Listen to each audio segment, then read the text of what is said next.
Ang kwentong ito ay hango sa totoong buhay.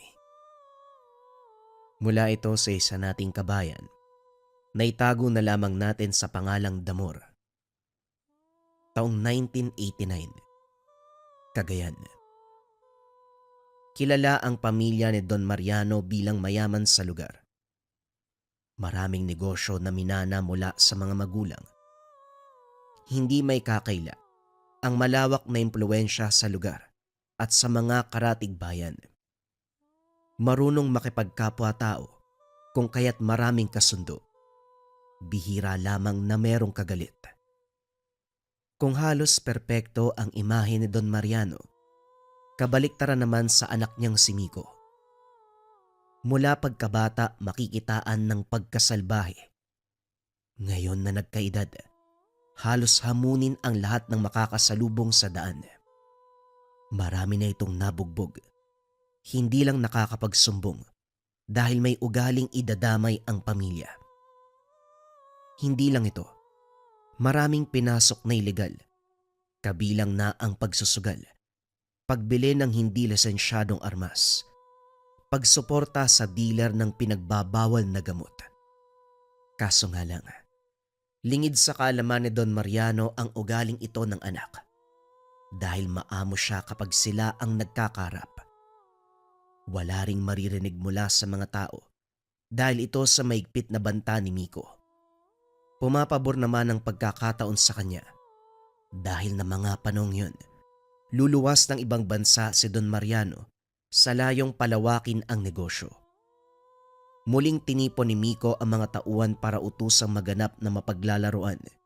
Sa puntong ito, nang dukot ng mahigit 10 kabataan. O bakit ganyan? Bakit parang mas malakas pa yung utot ko sa mga to? Ang papayat tapos ang dudungis pa. Saan nyo ba napulot ang mga yan? Wika ni Miko sa utusan na ang pangalan ay Damor. Sa lansangan po, sir. Ilang oras na kaming naglibot pero wala kaming makuhang matino eh. Magagalit din naman kayo kung uuwi kaming walang dala. Huwag kayong mag-alala, sir. Naghahanap sa karatig bahay ng mga tauhan natin. Pansamantala lang yung mga bubwit na to. Tugon ni Damor. Napangiti si Miko sa ideyang mapapahaba ang paglalaro ngayong araw. Matapos maitali ang mga bata, sinimulan ang brutal na pagbubugbog. Direkta sa tiyan ang sunod-sunod na pagkawala ng kamao. Dahil bata pa, madaling nasakta ng laman. Walang tigil na sumuka ng dugo hanggang sa mawala ng malay. Sa loob ng ilang sandali, 5 sa 10 dinakip ang wala ng buhay. Si Miko, tuwang-tuwa sa kaganapan. Ipinagpatuloy ang pansariling kaligayahan hanggang sa wala nang natira sa mga dinukot. Nang suriin ni Damor, lahat ay nalagutan ng hininga. Dali-daling pinadispatcha. Kasunod nito ay ang pagdating ng iba pang tauhan. Lalong lumawak ang pagngisi ni Miko nang isa-isang kinaladkad ang kalalakiyang nasa edad 20 hanggang sa 30. Malaki ang pangangatawan at halatang marunong sa laban. May naisip ang binata. Tinawag si Damor para ipahanda ang hawla kung saan niya isinasagawa ang mas brutal na kaganapan. Hindi lang ring ang nakahanda. Nakalatag sa mahabang mesa ang iba't ibang patalim, kagaya ng balisong, kutsilyo at itaka. Nakahanda na rin ang sako at balde na paglalagyan ng dugot laman. Ang punto ng operasyong ito, hindi lang pansarili kundi pagbebenta ng mga laman ng tao. Bago simulan ang brutal na pagpatay, dumating ang mga kasamahan kung saan niya ibinebenta ang mga laman ng tao. Pansamantalang tumigil dahil sa pag-uusap. Iba ka rin, Miko, ano? Sa lahat ng kasama natin, mga tauhan ng kumikilos. Pero ikaw mismo ang kumakatay sa biktima. Hindi ka ba nandidiri na humawak sa laman ng mga yan? Tanong ni Sebastian. Manong naman, alam niyong nakailigan ko magpapawis eh. May katayan din kami ng baboy doon sa merkado. Nasubukan ko ng kumatay ng hayop, kaya naisip kong subukan ng higit pa sa hayop. Mabuti na lang talaga, hindi ka nagmana sa tatay mo na santo. Hindi nun kilala ang mga iligal na negosyo eh. Masyadong tapat sa pagiging mabuting tao. Kung namana mo ang ugali niya, wala kaming kasosyo na katulad mo. Ikaw ang dahilan kung bakit mas lumago ang iligal na operasyon sa bayang to. Walang anuman, Manong. Basta ba maging tapat lang kayo sa napag-usapan. Bala ko kasing humiwalay kay Don Mariano eh. Gusto kong higitan ng yaman ng matandang yun. Gusto kong akong kilalanin ng mga tao dito bilang pinakamayaman. Kapag kasama mo si Don Mariano, daig mo pa ang tupa sa pagiging maamo. Pero kapag wala siya, sagad kang mong bastos ah. O siya, hindi na ako magtatagal. Marami pa akong gagawin eh. Sasabihan ko na lang ang iba na meron kang ipapadala ngayon. Mukhang malulusog ang laman na makukuha. Matapos ihatid sa labas si Sebastian, binalingan ang mga dinukot at sinimulan ang pambubugbog. Isa-isang bumagsak ang mga ito. Isa-isa ring pinaiga sa mesa para kuhaan ng lamang loob.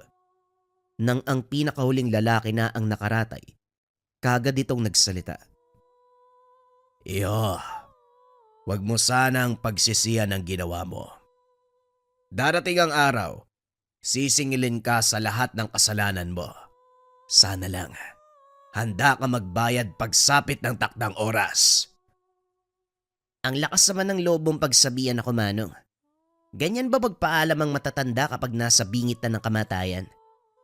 Huwag ka pong mag-alala dahil kapag nasa kabilang buhay ka na, ipagdadasal ko ang kaluluwa mo na papasukin sa langit.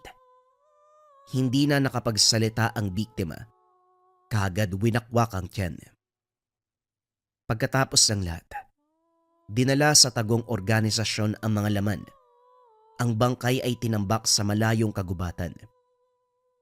Nang makabalik ang mga tauhan, kagad lumapit si Damor para magbalita. Bagay na maging si Miko ay nagulat.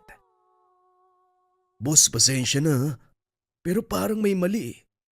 Yung mga dinukot namin bukod sa mga bata, yung edad na 20 hanggang 30, wala pong matanda. Pero yung mga tinambak naming katawan, merong isa eh. May isang matanda. Napabuntong hininga si Miko. Damang-dama ng binata ang pag-init ng ulo. Pinakaayaw ang ganitong sitwasyon. Ayaw ng palpak. Ayaw na merong sagabal. Damor, iisa na nga lang ang trabaho mo. Parang hindi pa nagagawa ng maayos. Paano kung ispiya yung matandang yun? Paano kung pinadala yun ng kung sino para malaman ang galawan natin? Makakayanan mo bang tanggapin yung parusa ko? Wika ni Miko habang nakadikit ang dulo ng kutsilyo kay Damor. Napalunok na lang ang utusan. Huwag kayo mag-alala, sir. Babalikan ko yung lugar kung saan nakatambak yung mga bangkay. Alamin namin kung sino yung matanda. Kung espiya man yun, hindi na ho yun makakapagsumbong. Patay na eh. Sinasabi mo bang magpakampante ako? Paano kapag nakarating kay Don Mariano? Oy Damor, kapag ako ang nalagot sa matandang yun, ikaw ang una kong papatayin. Malaki ang sweldo mo, pero masyado kang palpak. Siguraduhin mo lang na walang makakaalam ng lahat ng ginagawa ko. Dahil kapag meron, karga mo ang parusa ko. Tumango si Damor. Nagmamadaling pinuntahan ang pinagtambakan ng bangkay. Ganon na lang ang pagkagulat dahil wala na ito roon. Pinahanap kaso hindi na matagpuan. Sa takot na malagot kay Miko ay nagsinungaling na lamang. Naisip din ito na sino pa ang makikinabang sa katawan ng wala ng laman at wala ng tsansang mabuhay. Pinagpalagay na lamang na baka tinangay ng mabangis na hayop. Isa pa, malayo't liblib na kagubatan ang lugar na maraming naglipa ng mababangis na hayop. Nagpatuloy ang kasamaan ni Miko, lalo na ang kaliwat kanan na pangbubugbog. Lalo pang lumago ang liim na negosyo ng pagbebenta ng laman sa sunod-sunod na operasyon. Walang naginala. Sa malayong lugar ng durukot ang mga tauhan, samot-saring papuri ang natanggap mula sa miyembro dahil siya ang pinakamaraming supply na ibinibigay ng mga sariwang laman ng tao. Isang gabi, kasalukuyang nagpupulong sa abandonadong bahay nang biglang tumawag si Don Mariano. Dali-daling umalis sa lugar ang grupo, balik sa dating gawi na bait-baitan. Kakarating ng ama mula sa ibang bansa. Maraming pasalubong. Kalahati sa mga ito ay ibabahagi sa taong bayan. Si Miko pa ang nautusan. Nagbabalak ang matanda na patakbuhin sa susunod na eleksyon ng binata para lalong lumawak ang impluwensya. Bagay na hindi kinatuwa ni Miko. Gayunpaman, hindi pwedeng sumuway dahil gusto niyang mabait sa paningin nito. Walang reklamong nagpasama sa mga tauhan. Naglibot para maibigay ang biyaya. Nainis si Miko sa pakikitungo ng mga tao. Nagsiksikan. Hindi maiwasang magtulakan. Ilang beses siyang natumba pero minabuting kontrolin ng sarili bago mailabas ang totoong kulay. Sa kalagitnaan ng pamimigay, natigilan ng masipat sa unahan ang matandang binugbog at kinuwaan ng lamang loob. Nakatayo sa lilim ng puno, masama ang tingin sa kanya. Binaliwala ni Miko sa pag-aakalang kamukha lang ito. Pero nang tumagal, lumakas ang kutob na yun nga ang matandang pinatay. Hindi ba may matandang nasali sa nakaraang operasyon natin? Sigurado ko bang nailigpit yun? Para kasing nakita ko siya. Napansin ng binata ang takot sa mga mata ng utusan. Kagad nag-iwas ng tingin. Pero pasimple niyang tinutukan ng gunting sa tagiliran. Boss, pasensya na pero hindi namin natagpuan yung bangkay ng matanda eh. Kaso nga lang imposible nang mabuhay yun. Kinuhaan mo ng lamang loob eh. Ikaw pa nga yung pumatay eh. Siguraduhin mo lang na mali ako nang nakita. Kapag nagkataon, kahit yung lamang loob mo, ibibenta ko yan. Kagad kumilos si Damor. Ang binata naman ay binalik ang pansin sa pamamahagi ng biyaya.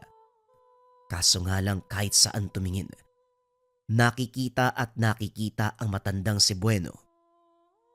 Hindi na maganda ang pakiramdam ng binata dahil nagbibigay ng sakit ng ulo ang bawat pagtitig ni Bueno. Nang hindi na makayanan, nagmamadaling umalis.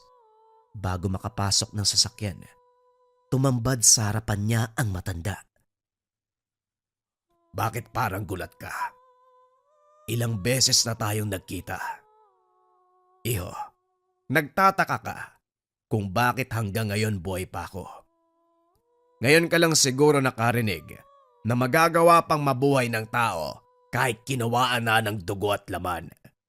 Kahit ikaw mismo ang pumatay sa akin, nandito pa rin ako sa harapan mo.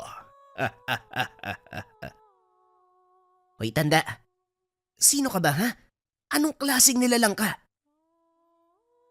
Ilang sandali pa, nagbigay ng salitang hindi maintindihan. Naririnig ni Miko, pero wala ni isang naunawaan. Kunot noong tumitig dito, nang marindi, pinutol ang pagsasalita. Huwag kang mag-alala dahil darating din ang araw na maiintindihan mo ang lahat ng sinasabi ko. Sa pagsapit ng araw na yon, unti-unting mababayaran ang lahat ng kasabahan mo. Napupuno na ako sa iyong matanda ka ha. Pasalamat ka, maraming tao dito. Umalis ka na. Siguraduhin mong hindi na kita makikita. Dahil sa susunod, talagang papatay na kita. Hindi mo pa rin naiintindihan ang sitwasyon. Halang ang kaluluwa mo, binata. Kaya ito na ang balik sa'yo ng pagkakataon. May sa demonyo ang pagkatao mo. Pwede bang umalis ka na? Wala akong panahon para makipag-usap sa taong... Hindi ka tao, nilalang ka. Elemento, hayop, kung ano ka man, umalis ka dito! Pabalibag na sinara ni Miko ang pintuan ng sasakyan. Binangga niya ang matanda. Nakita niya itong tumilapon sa tabi, pero hindi nag-abalang suriin. Sa halip ay tuwang-tuwa pa ang binata. Lumipas sa mga araw, wala pa ring nagbago. Lalo pang sumama ang ugali ng binata. Dahil sa madalas sa pag-alis, naghinala si Don Mariano. Pinasundan, natuklasan ng kasamaan. Pinatawag si Miko pero sa halip na pakinggan ng payo, nagalit pa ang binata. Bumunot ng baril. Pinatay ang matanda. Siya rin mismo ang naglibing sa bangkay nito. Matapos matabunan ng lupa ang katawan ng ama, napasandal sa katabing puno. Napailamos ng muka nang mapagtanto ang ginawa. Gayunpaman, hindi nakaramdam ng pagsisisi. Napahagalpak pa ng tawa. Sa kalagitnaan naudlot ang kasiyahan nang lumitaw si Bueno. Napatayo sa gulat ang binata. Talagang sukdulan ng kasamaan mo, binata. Maging ang sarili mong ama, nagawa mong patayin. Lalo mo lang pinabibigat ang parusa mo. Ano bang pakialam mo, tanda? Siguro ikaw yung nagsabi kay Don Mariano. Sino ko ba para mangialam? Ako ay ikaw. Yan ang tatandaan mo. Sa kasamaan at ganid, binabaliw ka ng iyong sarili. Hindi ko maiwasan na makaramdam ng awa sa mga taong pinapatay mo. Lahat sila walang laban. Kaya nararapat lang na merong gumante para sa kanila. Ako ang tagapagbantay ng Maruko. Mas malakas pala yung tama mo kumpara sa akin eh. Tagapagbantay ng Maruko. Pinagsasabi mo dyan. Gusto mo bang sumunod sa tatay ko? Baka nakakalimutan mo. Minsan mo na akong pinatay. Pero nandito pa rin ako sa iyong harapan. Tignan natin kung makakayanan mo ang bigat ng parusa na malapit mo nang maranasan. Ngumiti ang matanda. Pero binaliwala ni Miko. Nangibabaw ang galit nito kung kaya't hindi pinansin ang mga palatandaan. Sa oras na nakauwi ng tahanan, kagad sumampa sa higaan. Sa pagkakataong ito, hindi maunawaan ang bigat ng pakiramdam. Hindi konsensya, hindi pagsisisi, sadyang mabigat lang sa kalooban. Dali-dali pang bumangon bago makapusan ng hininga. Nang bumalik sa paghiga, muling bumangon, napahawak na lamang sa dibdib. Pakiramdam niya sa paghiga, para bang nalulunod. Napasandal na lamang sa pader at umidlip.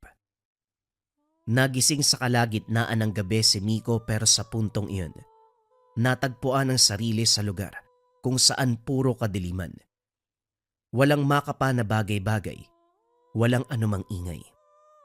Hindi nagtagal. May lumitaw na liwanag sa malayo.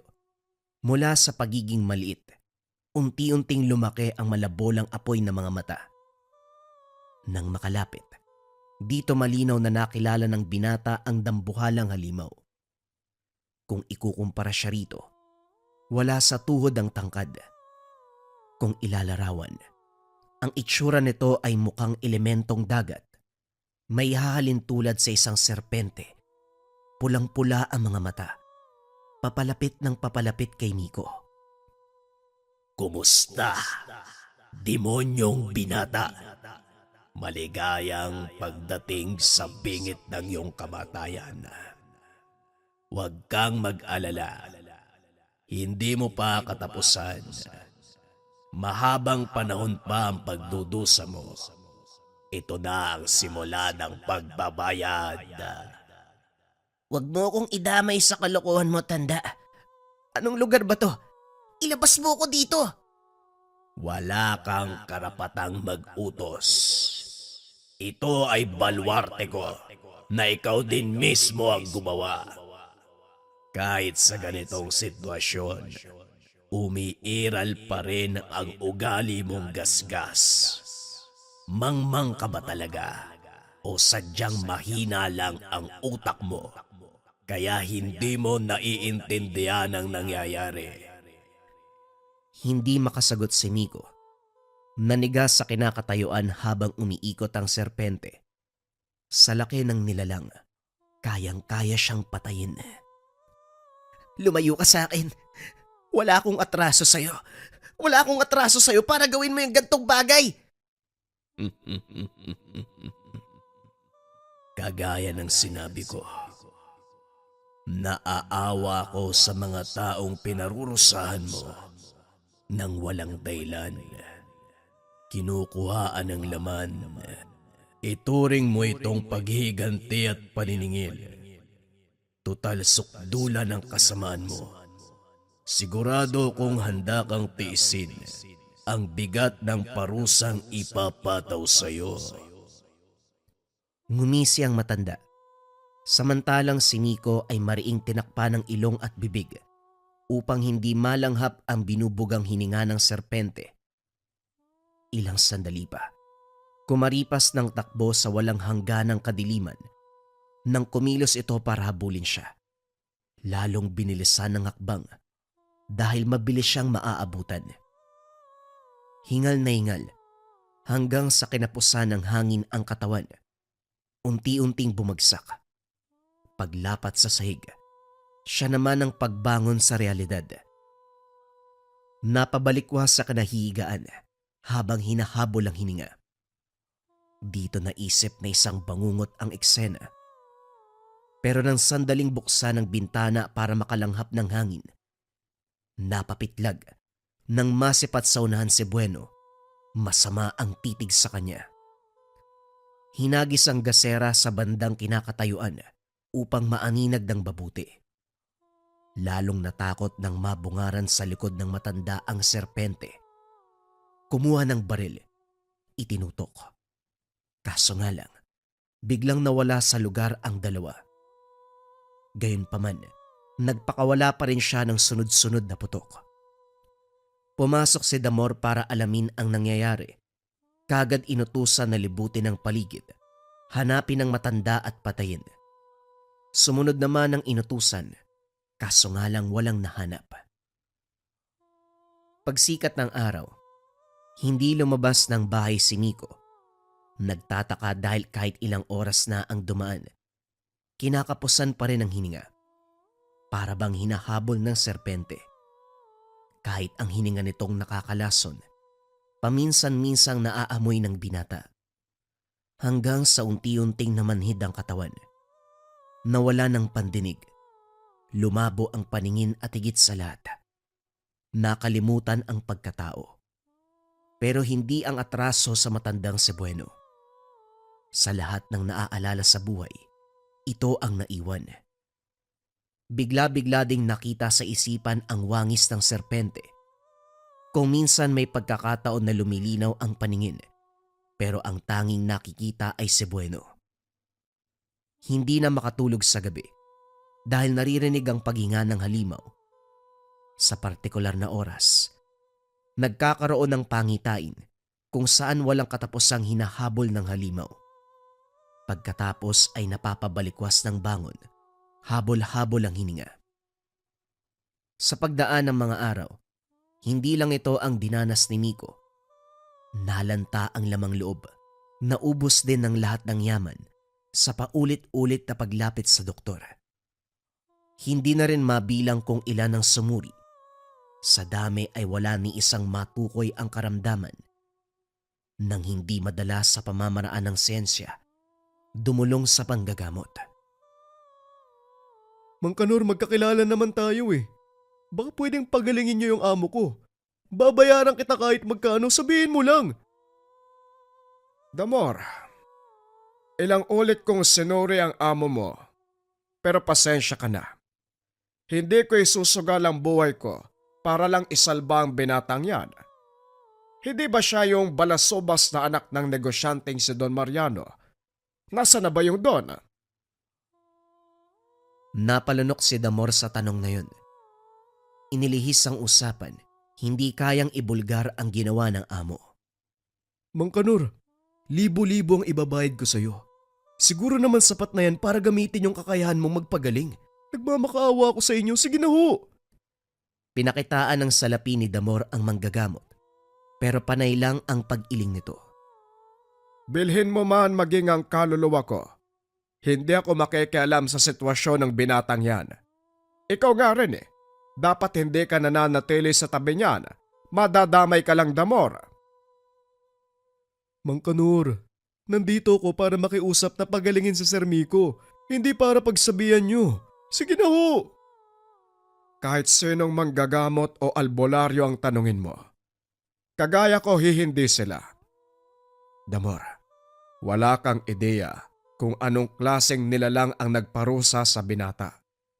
Higit pa sa anumang elemento at nilalang, nagpapakita lamang ang nilalang na yon kapag sobra-sobra ang kasamaan ng isang tao. Hindi siya nanggagambala kung hindi masama ang isang tao. Ibig sabihin, nararapat lang sa kaibigan mo ang nangyayari sa kanya. Mas mabuting pagawan mo na ng hukay ang iyong amo habang meron pang bakante sa sementeryo. Bagay lang sa kanya ang paparating na delubyo. Muli siyang naghanap ng ibang malalapitan, kaso nga lang, lahat ay pare-pareho ang sagot. Walang may tutulong sa kondisyon. Karamihan sa mga ito kilala ang ugali ng binata, kaya lalong humindi salok kahit magkano pa ang ibigay nila. Dito napilitan si Damor na alagaan na lang si Miko. Madalas itong tulala. Hindi na rin masyadong nakakarinig. Mabuti na lamang hindi naapektuhan ng pananalita, kaya kahit papano nalalaman ang nais. Damor, samahan mo ako sa libingan ni tatay. Gusto ko siyang makausap. Nabuhayan ng loob si Damor. Ito ang unang pagkakataon na binanggit ang yumaong ama. Naglalaro sa isipan ang ideya na baka hihingi ng tawad ang binata. Kaso nga lang kabaliktaran ng nangyari. Nang maiharap sa puntod, samot-saring mura ang lumabas sa bibig. Dali-dali itong hinawakan sa balikat para iparating na tama na. Tumigil naman, pero hindi pa rin humupa ang galit. Busi-hinay lang. Sumakabilang buhay na si Don Mariano. Huwag na natin bastusin yung puntod niya. Hindi nyo na nga ginalang nung nabubuhay pa eh. Eh sana ngayong patay na, bigyan nyo naman ng respeto. Kapag nakabalik ako sa normal na kalagayan, lahat ng makakasalubong ko mamamatay. Sino sila para pagtawanan ako sa kondisyon ko? Wala silang karapatan para bastusin ako. Ako na anak ni Don Mariano. Ang tanyag na negosyanteng mayaman sa lugar. Kahit nasa ganitong kalagayan ako, marami akong pera. May mga ari-arian ako. Eh kayo, anong meron sa inyo? Nabubuhay lang kayo dahil sa tulong namin. Kami ang bumubuhay sa inyo. Nababaliw na si Miko. Napailing na lang si Damor. Binalik na lamang siya sa tahanan. Sa pagdaan ng mga araw, tuluyang nawalan ng bait si Miko. Nagsasalita mag-isa. Winawasiwas ang mga kamay na parabang may kalaban. Sumisigaw. Naglilikot sa higaan. Ilang beses nang nahulog hanggang sa napagod na si Damor. Pinapanood niya na lamang ito. Hinahayaan. Inaantay kung kailan matatahimik. Sa kabilang banda, sa tuwing matutulog si Miko, lilitaw sa isipan ang eksena kung saan hinahabol ng serpente. Nalalanghap ang binubugang napakalansang hininga. Nakakalason. Unti-unting sumisira sa lamang loob. Habang tumatakbo palayo sa nilalang, aalingaw-ngaw sa madilim na paligid ang halakhak ni Bueno. Kahit saan mapatingin si Miko, bumubungad si Bueno. Kumusta, batang demonyo? Nasaan ang pagiging hambog mo? Malakas ang loob sa pagkitil ng mga inosente. Ngayong ikaw ang nahihirapan, anong gagawin mo? Animal ka. Ilabas mo ako sa lugar na to. Tantanan mo ako. Wala akong atraso sa'yo. Iho, ikaw ang gumawa ng aking mundo. Nang dahil sa iyong kasakiman, unti-unti akong nabuhay at nagkaroon ng katawan. Lagi mong tatandaan, ako ay ikaw. Napabalikwas ng bangon. Kagad tinawag si Damor pero hindi napansing lumapit. Kinapa ang paligid. Naghahanap ng makakapitan. Sa pagiging malikot ay nahulog. Baldado ang kalahating katawan kung kaya't hindi na rin makatayo. Ilang ulit sumigaw.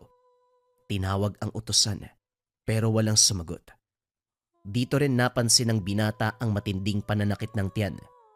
Napapayaw na lamang habang iniinda. Si Damor sa kabilang banda, tahimik na pinapanood ang pagdurusa ng amo. Takot siya rito, pero unti-unting nagsisisi nang makita kung gaano kasama. Matagal nang gustong iwanan kaso pinipigilan ng konsensya. Nais sana niyang turuan ng tama. Ang problema palagi siyang tumitiklop kapag ito na ang nagsasalita.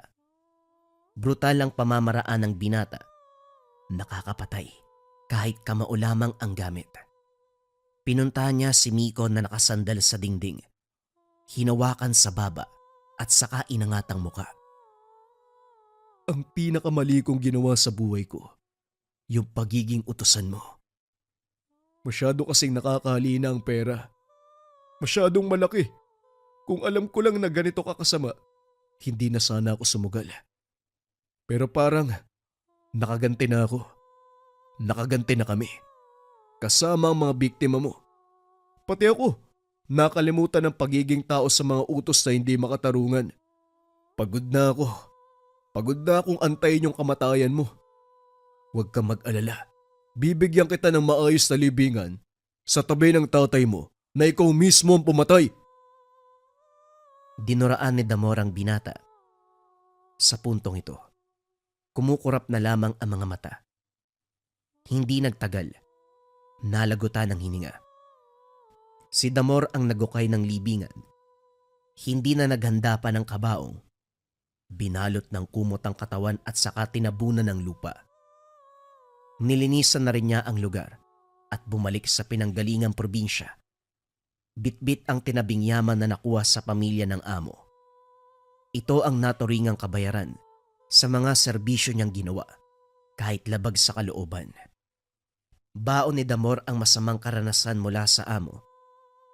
Nang lumipas ang buwan, bumalik siya para bisitahin ng puntod at sa huling pagkakataon. Laking gulat dahil maraming uod ang lupa. Kakaiba ang mga ito dahil parang ahas ang katawan. Nahati sa dalawa ang buntot na nagmumukhang tinidor. Mahaba ang dila na merong matutulis sa balahibo. Mahaba ang mga pangil. Nanlilisik ang mga mata. Matapos materikan ng kandila at masabi ang gustong sabihin, tuluyang tinalikuran ni Damor ang lahat ng alaala. Nang minsan siyang nagsilbi sa isang binatang demonyo. Nang minsan niyang masaksiyan kung paanong magbigay ng parusa ang isang uri ng nilalang na kung tawagin ay serpente.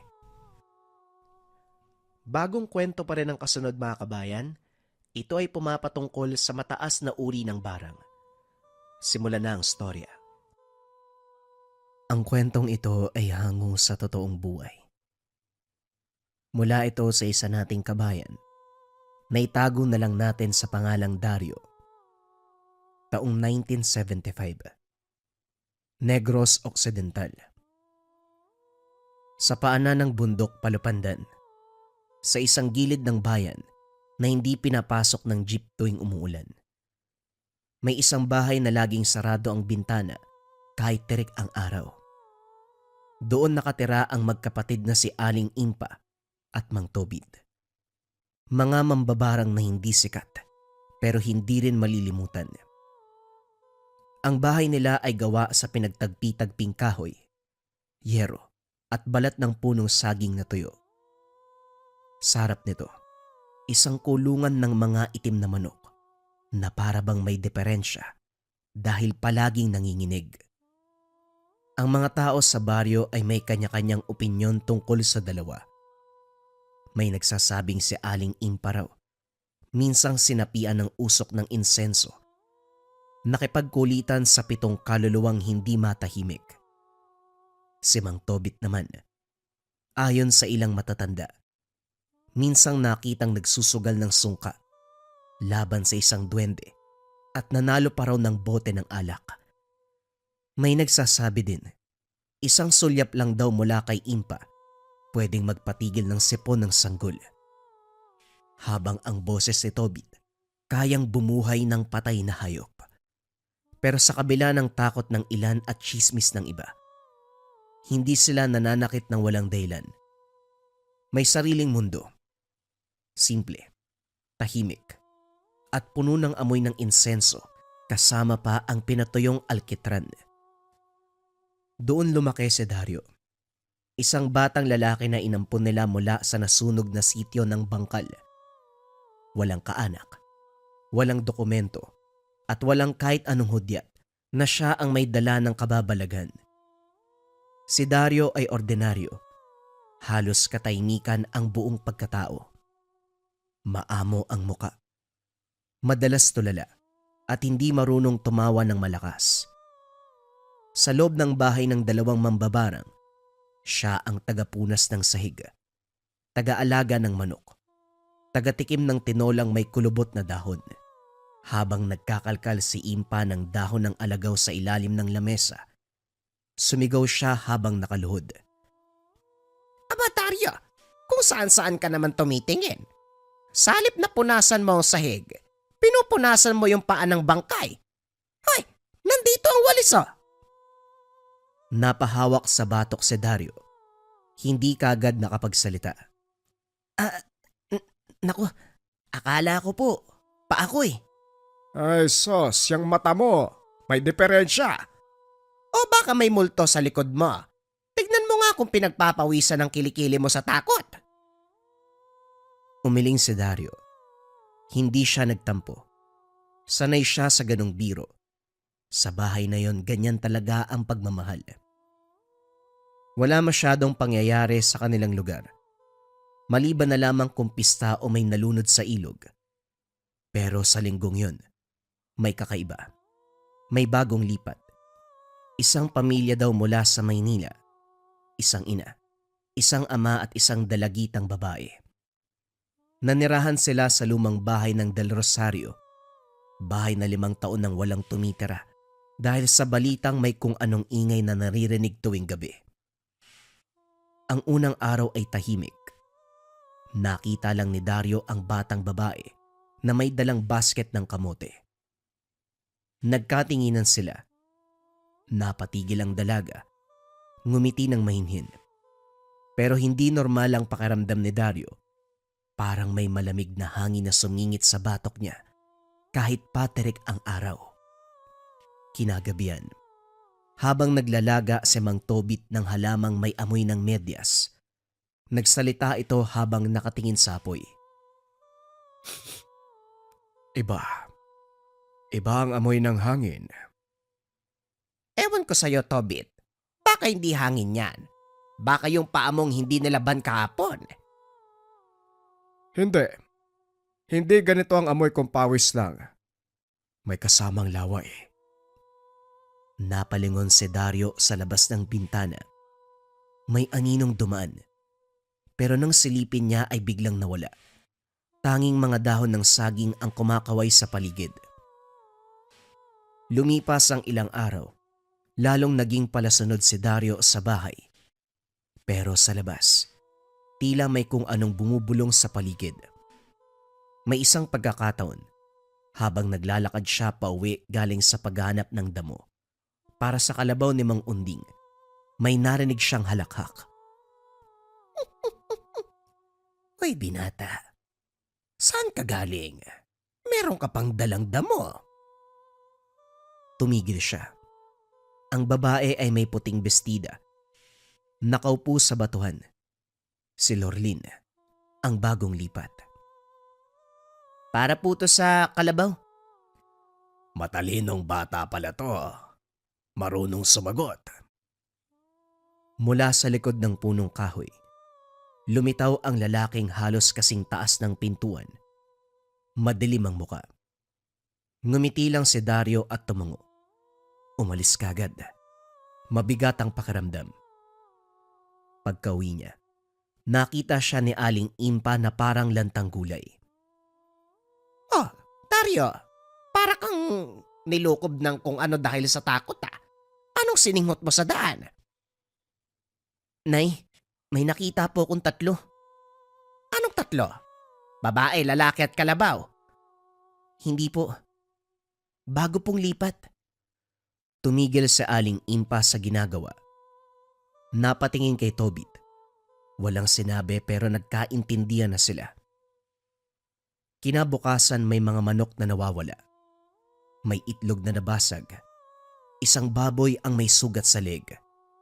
At si Dario, may pasa sa braso.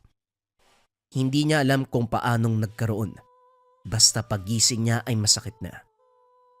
Hindi nagsalita si Aling Impa at Mang Tobit. Pinagmasdan lang nila ang paligid. Si Dario bumalik lang sa pagwawalis. Tila ba ayaw dumagdag sa problema, kaya hindi na nagtanong pa at hindi na rin umangal.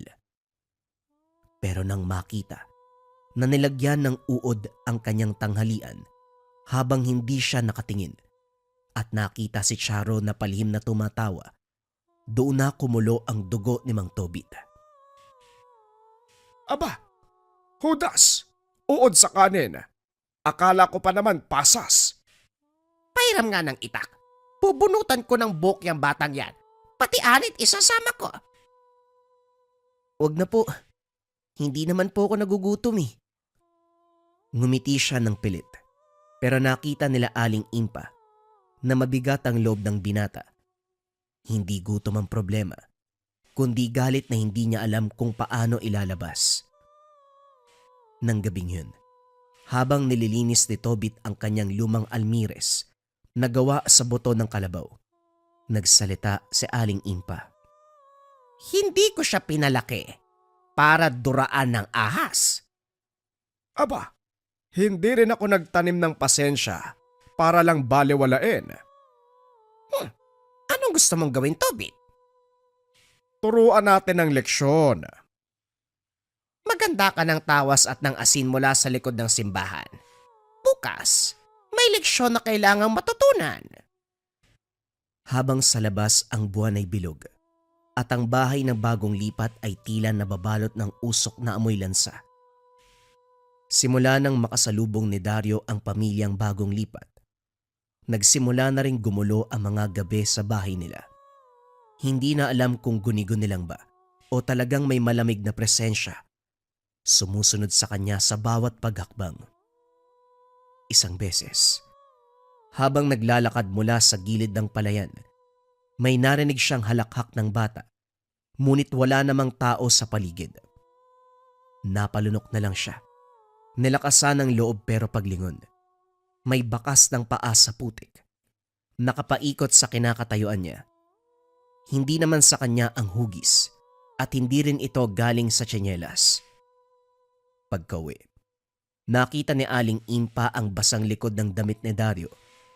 Hindi dahil sa ulan ang basang likod niya, kundi pawis na parang kinatas ng takot ng gabi.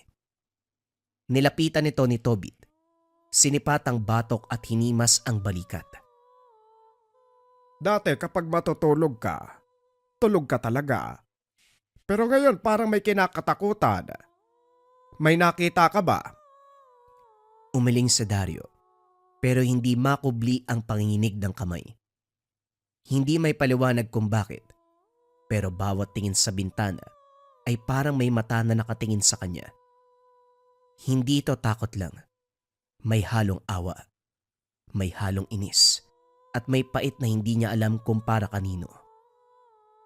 Kinabukasan, sinabihan siya ni Aling Impa na wag munang mag-igib. Huwag ka munang lalabas. May kumakalikot sa gabi.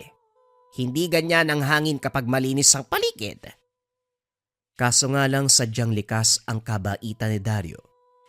Nang makitang ubos na ang tubig sa tapayan, naglakad pa siya sa ilog kahit madilim na ang ulap. Sa kanyang pagbabalik, lulan ng isang baldeng may bitak. Napansin niya may gumagalaw sa ilalim ng puno ng mangga. Isang babae, si Charo. Ito ay nakaupo at kumakain ng hilaw na manok. May duguan na palad. Napatigil si Dario. Hindi kumilos pero napansin pa din ni Caro ang presensya niya.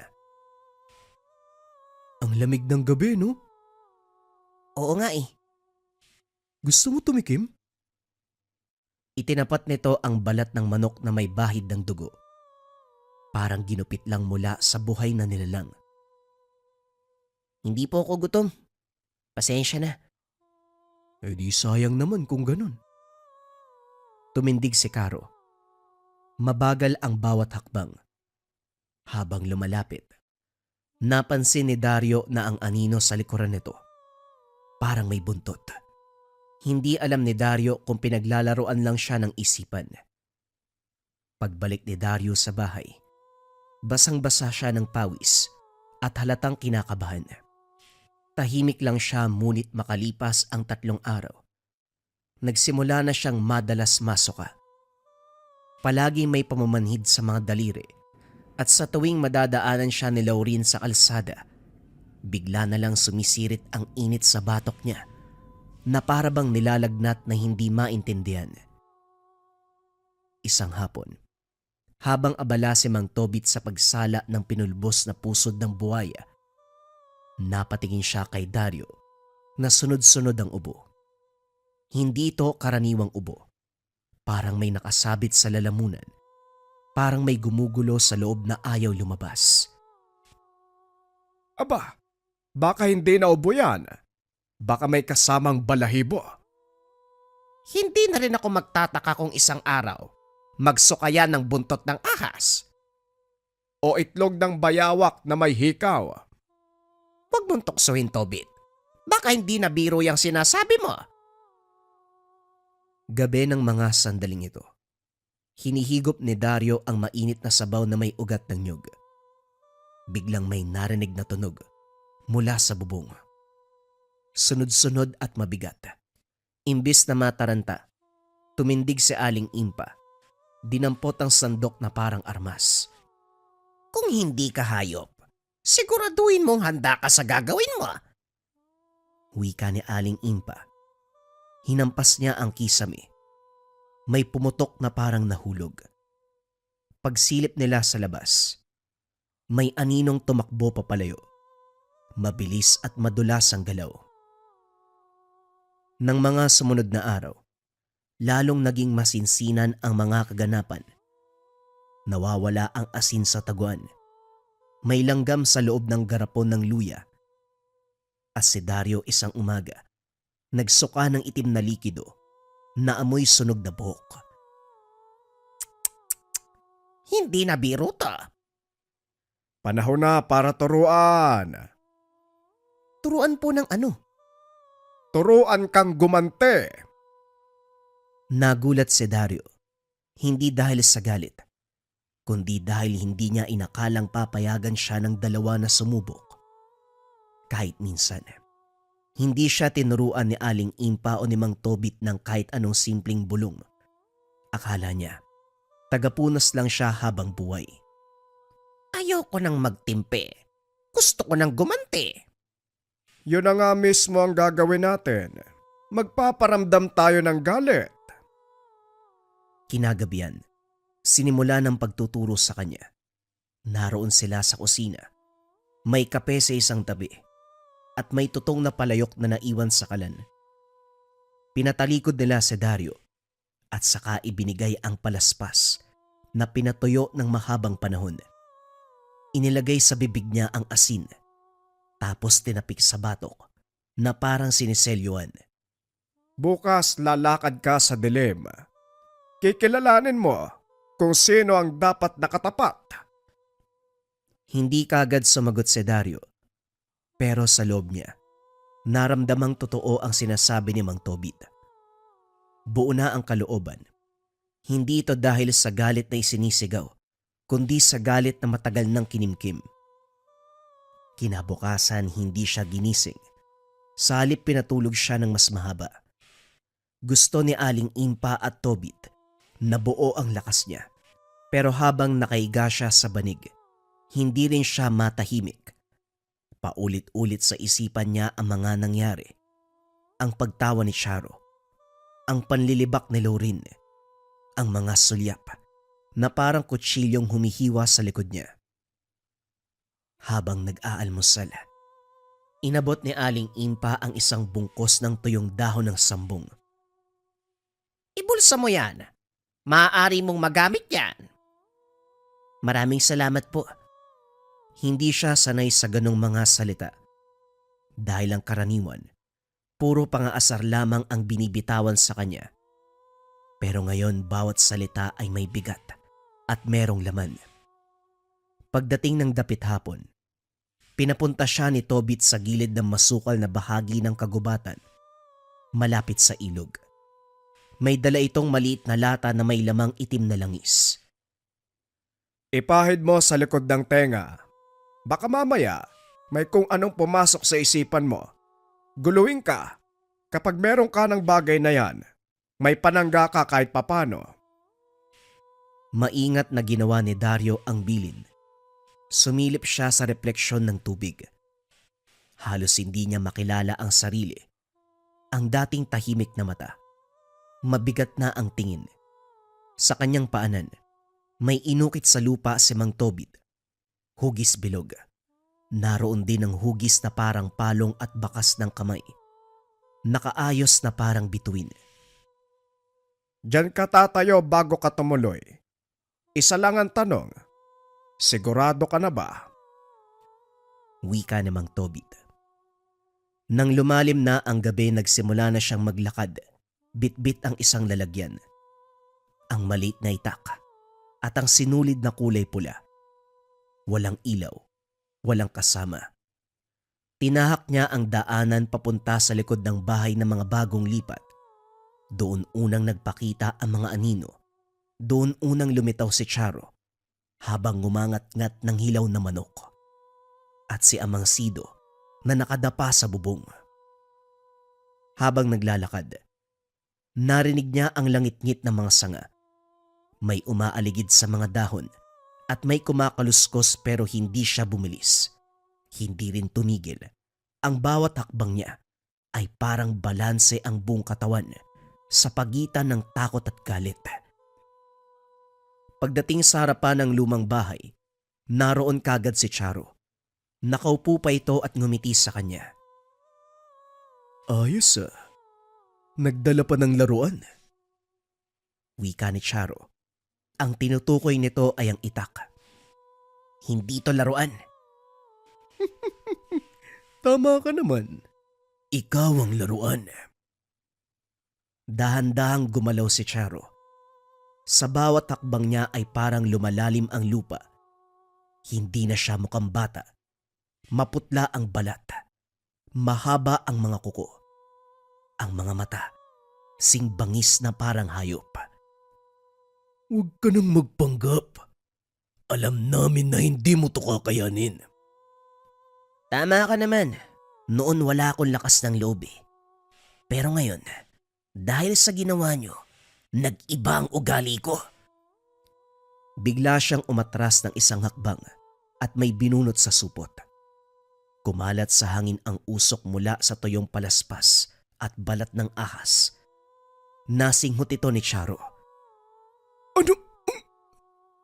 Hindi na siya pinatapos si Dario.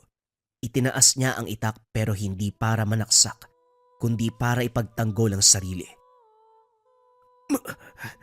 Mas magiging masaya to kung merong sigaw. Sumugod si Charo. Mabilis. Parang humahawi ng hangin. Pero umilag si Dario at tumama sa puno ang mga kuko ng kalaban. Naputol ang balat ng kahoy. Umikot si Dario, ginamit ang hawakan ng itak upang ipalo sa balikat nito. Tumilapon si Charo sa damuhan. Pero bago pa siya makalapit, biglang lumitaw mula sa likuran si Laureen, ang ina ni Charo. Hindi na siya mahinhing babae. Sa harap niya ngayon, isang nilalang na may matutulis na pangil at balat na parang basang dahon na napupulok. Hindi mo kami kayang sabayan. Hindi naman ako nakikipagsabayan eh. Ginagantian ko lang kayo batay sa ginawa ninyo. Nang sumugod si Laureen, humakbang si Dario pabalik.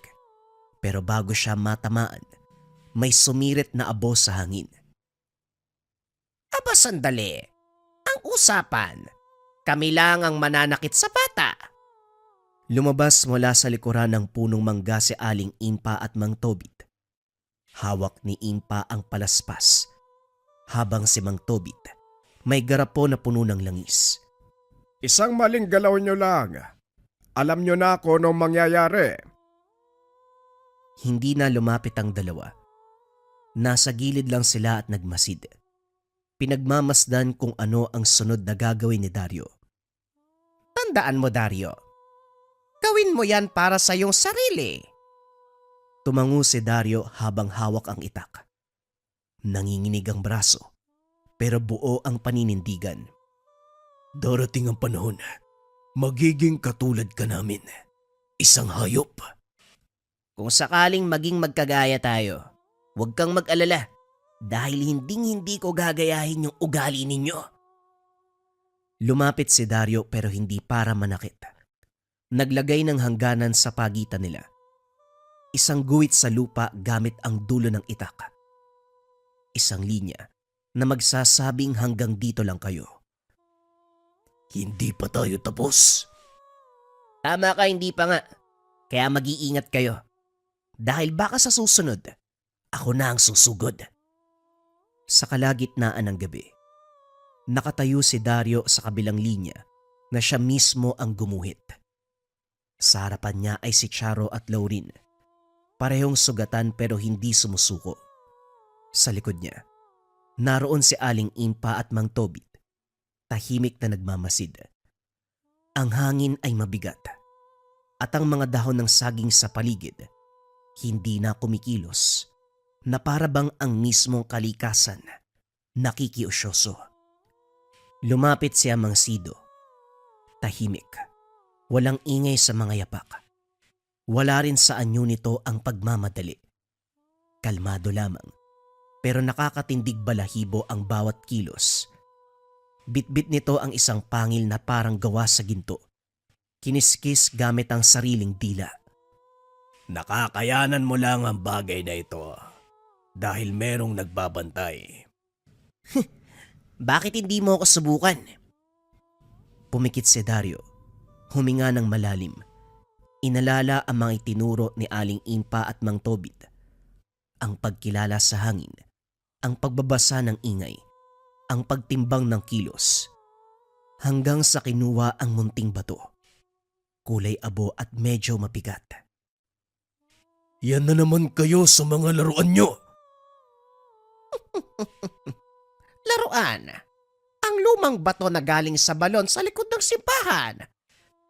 Inihagis niya ang bato sa harapan nila. Tumama ito sa lupa. Pero sa halip na tumalbog, para itong sumisid. Luminaw ang hangin. Umingay ang paligid. Sumambulat ang amoy ng dahon at dugo. Umatras si Charo at si Laureen ay napasigaw. Hawak-hawak nito ang mata. Anong ginawa mo? Epektibo pala ang ginawa namin.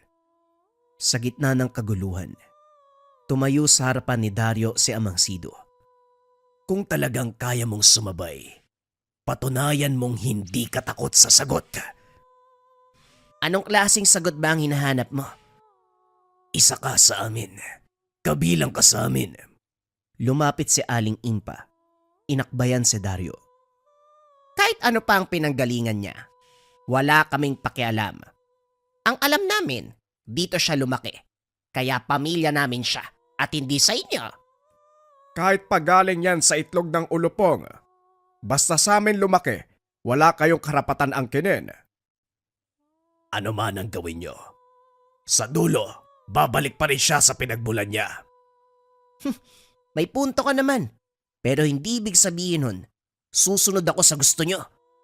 Sa kabilang banda, pinipilit ni Charo na makatayo. Nanginginig ang bibig at sugatan. Hindi pa to tapos, Dario. Babalik kami.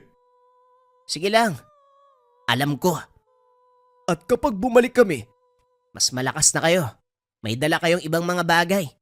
Sige lang. Alam ko na yan. Aantayin ko pa kayo. Halika na, tama na yan. Baka sa tagal nito abutin tayo ng siyam-siyam. Sige na, umalis na tayo. O nga, halika na. Sapat na ang pinakita mong puwersa sa kanila na hindi ka nila pwedeng basta-basta kunin at pasunurin sa mga nais nila. Bago umalis, lumingon si Dario. Tinignan niya si Amang Sido. Isang huling tingin. Isang tingin ng paninindigan na kahit anong gawin ng kabilang angkan, hinding-hindi siya sasama. Tahimik silang naglakad pabalik. Walang salita pero sa bawat hakbang, malinaw na binabago ang landas. O sige na, nandito na tayo sa tahanan. Kumain ka na muna. Pagkatapos yan, magpahinga ka na. Hindi pa po ako gutom. Basta kumain ka para lumakas ang iyong sarili. Tumango si Dario. Kumuha ng mangkok at saka sumandok ng sabaw. Pinilit na kumain kahit pa nanginginig ang braso. Habang kumakain siya, nagsalita si Aling Impa. Hindi na matalas ang tono, banayad, na parabang pagod din siyang itago ang laman ng kalooban. Dario, hindi ka namin inampon upang turuan ng mga kaalaman namin. Kinuha ka namin upang magkaroon ka ng payapang buhay na ikaw mismo magpapasya. Malaya kang sundan kung ano man ang naisin mo, Dario. Basta palagi mong tatandaan ang mga aral na iniwan namin sa'yo. Hindi mahalaga kung saan ka nang galing. Ang pinakamahalaga ay kung saan ka pupunta at kung ano ang papanigan mo. Ang kabutihan ba o ang kasamaan? Pero totoo ba yung sinabi ni Amang Sido? Na isa ako sa kanila? Hindi rin namin alam. Merong mga palatandaan. Pero noon pa yon. Bakit hindi niyo po sinabi sa akin? Dahil hindi pa naman kinakailangan. Pero ngayong alam mo na, ikaw na ang gagawa ng landas kung saan ka pupunta. Sa kabutihan o sa kasamaan. Matapos ng kaganapan, tila walang nangyari. Bumalik sa normalang baryo. Walang nakakaalam ng buong detalye sa nangyari sa pagitan nila Dario at ng pamilya ng mga aswang. Pero unti-unting lumabas ang usapan na may umaatungal daw sa gubat, na may mga pugot na puno sa tabi ng ilog. Wala na rin ang pamilya doon sa lugar. Umalis na. Ang lumang bahay ng Del Rosario ay muling nabakante.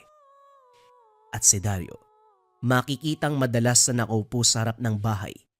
May dalang tabo, pinapainom ng tubig ang mga manok. Masalimuot man ang naging karanasan sa pagpili sa pinagmulan o tanggapin ng bagong buhay, pero buong tapang na tinanggap ni Dario na hinding-hindi siya babalik sa pinagmulan, ang lahi ng mga aswang. Mas pinili ni Dario na sumama kay Aling Impa at kay Mang Tobit. Matataas na uri na mambabarang na hindi ginagamit sa kasamaan ang kanilang lakas. Bagkus, ito ay ginagamit na palihim upang makatulong sa lahat ng mga taga-sityo. Ang kaalaman ng barang may kakayahang gumawa ng mabuti at kasamaan. Pero si Aling Impa at Mang Tobit, kahit patuloy na hinuhusgahan, ginamit nila ang buong kakayahan upang tumulong sa kapwa na walang hinihintay na kapalit. Gamit ang kanilang pamamaraan na isang mataas na